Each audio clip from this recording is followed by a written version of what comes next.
ये तो last time है प्रिपेयर करने का। जय श्री राम।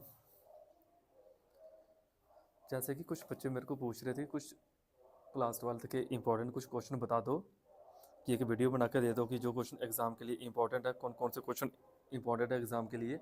चैप्टर वाइज मैं क्वेश्चन कुछ इंपॉर्टेंट बोलूँगा। अगर एग्ज़ाम के लिए अगर वो बच्चे अगर प्रिपेयर करके जाते हैं एग्ज़ाम देने तो 80-90% वो क्वेश्चन आपको देखने को मिलेंगे। ठीक है, सॉल्व पेपर भी देखने की नीड नहीं है। जैसे कि सबसे पहले केमिस्ट्री के चैप्टर नंबर 1 की बात करें, सोल्यूशन है। सोल्यूशन में सबसे पहले कौन कौन सी चीज़ें इंपॉर्टेंट है, जैसे कि हम बात करें कॉलिगेटिव प्रॉपर्टी की। कॉलिगेटिव प्रॉपर्टी चारों की चारों पढ़ के जाना है, क्योंकि हर बार कॉलिगेटिव प्रॉपर्टी में से एक प्रॉपर्टी रिपीट जरूर होती है। चाहे वो एलिवेशन इन बॉइलिंग पॉइंट हो, चाहे वो डिप्रेशन इन फ्रीजिंग पॉइंट हो, चाहे वो ऑस्मोटिक प्रेशर हो, चाहे वो depression R L B P हो, relative lowering in vapour pressure. एक कॉलिगेटिव प्रॉपर्टी रिपीट जरूर होती है हर बार। उसके बाद आपने चले जाना राउल्ट लॉ के ऊपर, वांटा फैक्टर के ऊपर, जिसमें क्वेश्चन पूछा जाता है कि ये एक डिग्री ऑफ डिसोसिएशन और एसोसिएशन के साथ कैसे रिलेट करता है। ये क्वेश्चन भी एग्जाम में कई बार आया हुआ है। मोलैरिटी मोलैलिटी डेफिनेशन तो जरूर पढ़ के जाना है, साथ में इनके न्यूमेरिकल भी जरूर देखे जाना कि एक मोलैलिटी में अगर कोई वैल्यू दी गई है, कोई मोल दिए गए हैं, तो मोलैलिटी कैसे निकालते हैं। तो ऐसे ही मोलैरिटी का क्वेश्चन कोई पेपर में बने तो वो भी न्यूमेरिकल पेपर में आए हुए हैं, ये देख के जाना पड़ेगा। इस चैप्टर का और एक ऑस्मोसिस के ऊपर क्वेश्चन है, वो भी देख के जाना कि जैसे रिवर्स ऑस्मोसिस क्या है, ऑस्मोसिस क्या है, तो जे आइसोटोनिक सोल्यूशन कौन से होते हैं। इस तरह की जो डेफिनेशन है, ये आप लोगों को पढ़ के जाना पड़ेगा, तभी जाके आपका पहला चैप्टर वहाँ पे अटैम्प्ट होगा। बात करें दूसरे चैप्टर की, दूसरे चैप्टर के जो क्वेश्चन इंपॉर्टेंट है, जैसे हम बात करते हैं चैप्टर उठा लेते हैं केमिकल काइनेटिक उठा लेते हैं। केमिकल काइनेटिक में सबसे पहले आपने फर्स्ट ऑर्डर, जीरो ऑर्डर, इनकी डेफिनेशन, इनकी एग्जांपल, इनका इंटीग्रल एक्सप्रेशन जो दिए गया है वो अच्छे से प्रिपेयर करके जाना है। विद ग्राफिकल ग्राफ भी इनके पढ़ के जाना है, इनके साथ है वो। फिर उसके बाद एक्टिवेशन एनर्जी और अर्नियस इक्वेशन, इनको देखना है अच्छी तरह से, कॉपी पे लिख लिख के प्रैक्टिस करनी है। फिर लॉ ऑफ मास एक्शन है, रेट लॉ है, इनके यूनिट क्या है, ये आपको जरूर पढ़ के जाना है। और इसमें से जो शुरू में एक टॉपिक दिया गया था कि एक इंस्टेंटेनियस रेट ऑफ रिएक्शन की बात करें, जहाँ एवरेज रेट ऑफ रिएक्शन की बात करें, वो भी एग्जाम में आया हुआ है। वो भी एग्जाम में आया हुआ है, उनका डिफरेंस पूछा था वहाँ पे, वो डिफरेंस पढ़ के जाना पड़ेगा आपको। और इस चीज़ का ध्यान है कि यूनिट जरूर पूछते हैं। इससे पहले पेपर में क्वेश्चन बड़ी बार आया हुआ है कि एक टेम्परेचर का क्या इफेक्ट पड़ता है रिएक्शन के रेट के ऊपर, तो कई बार देखा हुआ है, तो इसको भी जरूर देखे जाएं। इसमें साथ में एक सीडो ऑर्डर रिएक्शन है, सीडो ऑर्डर रिएक्शन भी जरूर पढ़ के जाना है, जो इंपॉर्टेंट है सीडो ऑर्डर रिएक्शन, जिसमें शुगर की एग्जाम्पल ली गई है। बात करते हैं नेक्स्ट चैप्टर पे, मूव करते हैं इलेक्ट्रोकेमिस्ट्री की। इलेक्ट्रोकेमिस्ट्री का क्या पढ़ के जाना आपने इलेक्ट्रोकेमिस्ट्री में, सबसे पहले कोलार्स लॉ, इसकी एप्लीकेशन जरूर पढ़ के जाना वीक इलेक्ट्रोलाइट के लिए, डिग्री ऑफ डिसोसिएशन के लिए, और जो भी क्लास में करवाई गई हैं एप्लीकेशन और कोलार्स लॉ की statement to the point proper वो पढ़ के जाना है। उसके बाद हम बात करें एक्सपेरिमेंटल मेजरमेंट है, जो इलेक्ट्रोलिटी कंडक्टेंस की, स्पेसिफिक कंडक्टेंस की जो एक्सपेरिमेंटल मेजरमेंट वो एग्जाम में पूछी गई है। देन क्रोजन, उसका मैकेनिज्म बहुत अच्छे से करना है, मैकेनिज्म में बिल्कुल गलती नहीं होनी चाहिए कि क्यों कौन सी थ्योरी के ऊपर बेस्ड है। अभी भी जैसे कुछ बच्चे लिख रहे हैं तो उसमें थ्योरी को देखा मैंने, थ्योरी में मिस्टेक है, वो थ्योरी में मिस्टेक नहीं होनी चाहिए। प्रॉपर तरीके से जो स्टेटमेंट है वो स्टेटमेंट टू द पॉइंट लिखनी है कि कौन एनोड एक्ट कर रहा है, कौन कैथोड एक्ट कर रहा है, कहाँ पे रस्ट बन रही है, रस्ट का फार्मूला क्या है, वो आपको वहाँ पे मेंशन करना पड़ेगा। उसके बाद और आगे बात करें अगर हम जहाँ पे फैराडे लॉ ऑफ इलेक्ट्रोलिसिस, वो फैराडे लॉ की स्टेटमेंट जरूर पढ़ के जाना, ज़्यादा नहीं पढ़ के जाओ तो स्टेटमेंट जरूर पढ़ के, या पेपर में स्टेटमेंटें पूछी गई हैं दोनों लॉ की, वो पढ़ के जाना है। इसमें से बाकी आते हैं सेल पे। सेल पे गैल्वेनिक सेल तो इंपॉर्टेंट है, लेकिन इससे ज़्यादा इंपॉर्टेंट आपका फ्यूल सेल है, ड्राई सेल है, जो एग्जाम में देखने को मिला हुआ है, तो इसको जरूर पढ़ के जाएँ, तब जाके एग्जामिनेशन हाल में ये चैप्टर आपका अटैम्प्ट होगा। न्यूमेरिकल, जेके बोर्ड की बात करें, न्यूमेरिकल इस चैप्टर के बड़े कम है, कोई 1 मार्क्स आ जाएगा, बाकी न्यूमेरिकल इस चैप्टर के नहीं आने हैं जेके बोर्ड में। हाँ, सीबीएसई में न्यूमेरिकल आएंगे इसके। आगे मूव करें अगर हम, जहाँ पे केमिकल काइनेटिक बता दिए, इलेक्ट्रोकेमिस्ट्री बता दिया, इलेक्ट्रोकेमिस्ट्री के बाद बात करें अगर हम डीएनएफ ब्लॉक की, डीएनएफ ब्लॉक की सबसे पहले बात करें, डीएनएफ ब्लॉक होते डी ब्लॉक, सबसे पहले डी ब्लॉक की बात करें। डी ब्लॉक का डेफिनेशन क्या है, जैसे जिंक, कैडमियम, मरकरी, इनको डी ब्लॉक क्यों बोलते हैं, सीडो डी ब्लॉक एलिमेंट कौन से होते हैं, डेफिनेशन जरूर पढ़नी है, एग्जाम में कई बार आई हुई है।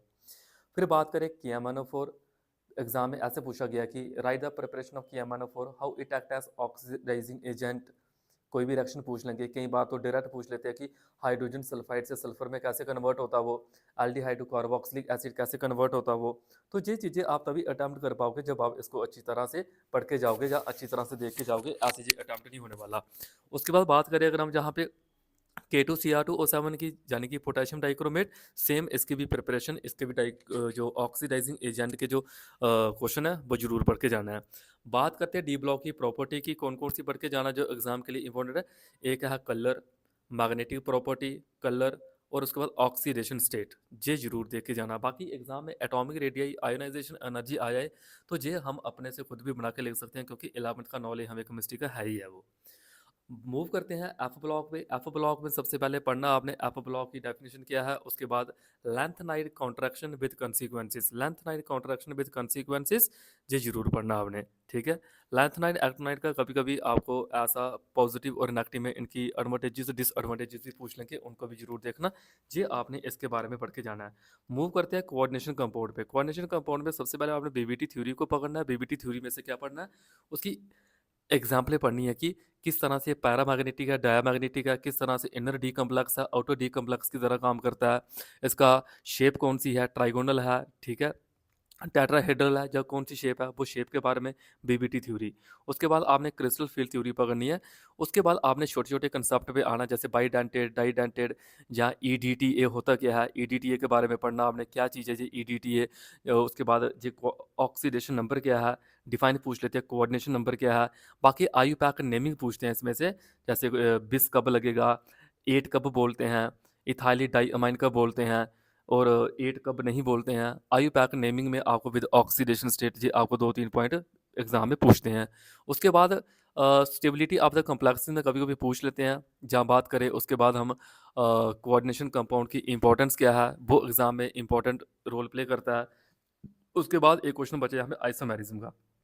आइसोमेरिज्म में hydrate isomerism, linkage isomerism, optical isomerism जरूर देख के जाना। जहाँ स्टीरियो आइसोमेरिज्म जिसमें सिस और ट्रांस वाला केस है वो जरूर पढ़ के जाना। जितने क्वेश्चन बोल रहा हूँ ये एग्जाम में आए हुए हैं तभी मैं कह रहा हूँ, और ये अगर कोई बच्चा पढ़ के जाएगा तो जरूर अटेम्पटेशन एग्जाम में हो जाएगी। विद एग्जाम्पल अच्छे से प्रैक्टिस करके जाना पड़ेगा आपको इनके रिलेटेड। उसके बाद मूव करें अगर हम नेक्स्ट हैलोल्केन हैलोरिन चैप्टर में मूव करें। सबसे पहले नेचर हैलोल्केन का क्या है, नेचर की बात करें, उनकी रिएक्टिविटी की बात करें कि हैलोल्केन हैलोरिन से ज़्यादा रिएक्टिव है, जब कम रिएक्टिव है वो क्यों। उसके बाद SN1 SN2, फ्रेयॉन और DDT के यूजेस और प्रिपरेशन एग्जाम में आई हुई है। फ्रेयॉन और DDT जो इंपॉर्टेंट है। उसके बाद वुड्स रिएक्शन है, वुड्स फिटिक रिएक्शन है। सैनमेयर गटरमैन की बात करें जो बहुत इंपॉर्टेंट रिएक्शन है, और जो स्पेशल नेमिंग वाली जो इसमें रिएक्शन होगी वो देख लेनी है, ज़्यादा नहीं देखना इसका, इतना सा देख के चले जाना है। मूव करते हैं हैलोल्केन हैलोरिन पे, अल्कोहल पे मूव करते हैं। अल्कोहल फिनोल और ईथर पे मूव करते हैं। इसमें से अल्कोहल और फिनोल को अच्छी तरह से पढ़ के जाना है एग्जाम में। अल्कोहल में जैसे एसिडिक नेचर अल्कोहल का सबसे पहले पॉइंट उठाओ, अल्कोहल होता क्या है उसको पढ़ो। उसके बाद अल्कोहल को प्रिपेयर कैसे करते हैं। उसके बाद अल्कोहल को जैसे अल्कीन के साथ कैसे प्रिपेयर करते हैं, या अल्कोहल को अल्कीन के साथ रिएक्ट कैसे करवाते हैं। तो कभी कभी आपको कन्वर्जन की रिएक्शन भी पूछ लेते हैं। कन्वर्जन की रिएक्शन आपने प्रैक्टिस की होगी अभी, क्योंकि अभी तो टाइम बचा नहीं है, कितने ज़्यादा से ज़्यादा 10-12 दिन सारे बचे हुए हैं। 10-12 दिन भी आई थिंक काफ़ी दिन है।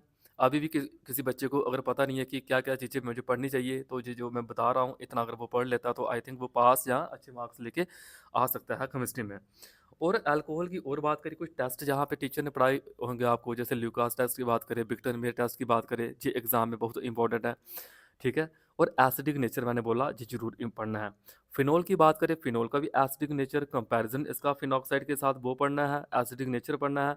बाकी फिनोल की प्रिपरेशन कैसी होती है, क्यूमिन से कैसे प्रिपेयर करते हैं, बाकी फिनोल को रिएक्ट कैसे करते हैं। फिनोल में से एक क्वेश्चन मैंने बड़ी बार देखा, नाइट्रेशन वाला क्वेश्चन बड़ी बार फिनोल का आया हुआ है। ज़्यादा नहीं पूछा उन्होंने, इलेक्ट्रोफिलिक सब्स्टिट्यूशन रिएक्शन में से उन्होंने क्या पूछा कि इसका नाइट्रेशन बताओ, किस तरह से सल्फोनेशन, नाइट्रेशन या हैलोजिनेशन एक्ट करता है। नाइट्रेशन को ज़्यादा उन्होंने उठाया हुआ है। तो ये जरूर आपको पढ़ना पड़ेगा कि फिनोल का जहाँ पे क्या रोल है और किस तरह से इंपॉर्टेंस प्ले करता है।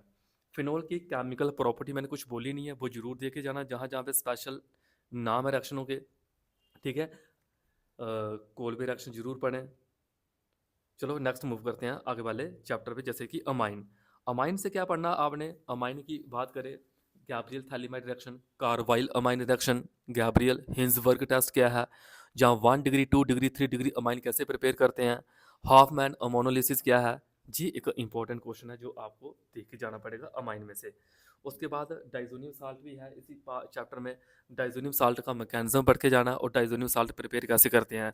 बाकी इसमें वही रिएक्शन रिपीट होगी कि सैंडमेयर गटरमैन जी किस तरह से। हाँ एक रिएक्शन और है गटरमैन कोच रिएक्शन जरूर पढ़ के जाना, वो नहीं छोड़नी है। नेक्स्ट अगर एल्डिहाइड कीटोन कार्बोक्सिलिक एसिड की बात करें, इसमें से क्या क्या चीज़ें इंपॉर्टेंट है। सबसे पहले एल्डिहाइड कीटोन की डेफिनेशन क्या है, होते क्या है एल्डिहाइड कीटोन। इसमें राइमर टीमान रिएक्शन है, बड़ी इंपॉर्टेंट है राइमर टीमान। उसके बाद इसमें एक nucleophilic addition reaction chemical property number 1 जो जिन्होंने पढ़ी होगी वो एग्जाम में पूछते हैं। मैकेनिज्म, मैकेनिज्म का मतलब यही है वहाँ पे कि जे ट्राइगोनल प्लेनर से टेट्राहेड्रल में कैसे कन्वर्ट हो रहा है, कौन कौन से रीजन है जिसमें इंडक्टिव इफेक्ट है, स्टीरिक इफेक्ट है, वो काम करते हैं। उसको आपको देखना पड़ेगा कि ये किस तरह से काम करता है वहाँ पे जे एल्डिहाइड का। कीटोन की बात करें, कीटोन की प्रिपरेशन वगैरह देख लेनी है, ठीक है। ओजोनोलिसिस रिएक्शन बड़ी इंपॉर्टेंट है, ओजोनोलिसिस नहीं छोड़ने इस चैप्टर में से। रोसनमंड रिएक्शन है, रोसनमंड रिएक्शन। उसके बाद एल्डोल कंडेंसेशन कानिजरो, ये तो हर बार एग्जाम में रिपीट होती हैं। एल्डोल कानिजरो की बात करें, ईटार्ड रिएक्शन जरूर पढ़नी है, कपलिंग रिएक्शन जरूर पढ़नी है, स्पेशल नेमी की बात कर रहा हूँ मैं। जी जरूर, इनके मैकेनिज्म अगर याद हो वो देख लेने, एल्डोल के, सेल्फ एल्डोल के, क्रॉस एल्डोल के, सेल्फ कानिजरो के, क्रॉस कानिजरो के मैकेनिज्म जरूर पढ़ के जाना है। बाकी एल्डिहाइड की प्रिपरेशन 5 मेथड और केमिकल 5 मेथड दे के चले आओ तो इनफ है। कार्बोक्सिलिक एसिड की डायरेक्ट पेपर में पूछते हैं कि right any 5 method for the preparation of carboxylic acid, वो डायरेक्ट पूछ लेते हो। तो 5 मेथड कोई ज़्यादा नहीं है कार्बोक्सिलिक एसिड के प्रिपेयर करने के लिए, जी जरूर देखें। मूव करते हैं बायोमालिक्यूल के।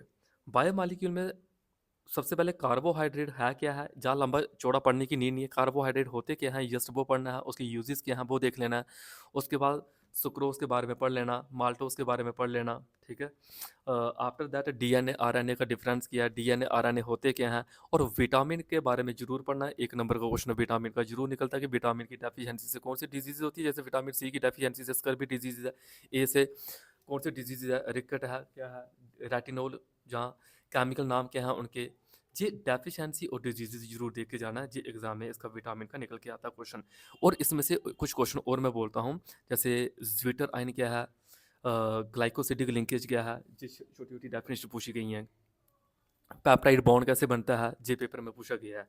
तो ये इसके बारे में आपको पढ़ के जाना है, ज़्यादा नहीं इसके बारे में देखना है कि और क्या क्या है। डीनेचुरेशन को देख लेना एक बार, डीनेचुरेशन कैसे कहते हैं हम, ठीक है। ये कुछ केमिस्ट्री के मैंने इंपॉर्टेंट क्वेश्चन आपके सामने डिस्कस किए कि क्या क्या चीज़ें इंपॉर्टेंट है केमिस्ट्री की। जिन बच्चों ने केमिस्ट्री का अभी तक कुछ पढ़ा नहीं है, इतना अगर देख लेंगे पढ़ लेंगे, या जिनके पास कोई सवाल पेपर नहीं है तो इतना सा पढ़ लेंगे तो इंपॉर्टेंट है, हो जाएगा। कन्वर्जन के देखो क्वेश्चन पेपर में आए गए हैं, जैसे इथेन इथनल को ब्यूटेन 1,3 डाईओल में कैसे कन्वर्ट करते हैं, ये क्वेश्चन पूछा गया है। उसके बाद और बात करें हम जहाँ पे फिनोल का नाइट्रो कंपाउंड नाइट्राइल क्या होते हैं, ये आया गया है पेपर में।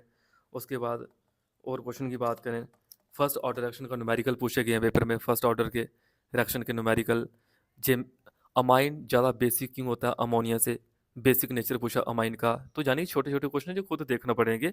आज नहीं कि 100 को 100% गैस कोई टीचर बता देगा आपको। हाँ 70-80 कोई टीचर अगर बड़े सालों से पढ़ा रहा है तो वो आपको 70-80-90% का गैस बता ही देगा।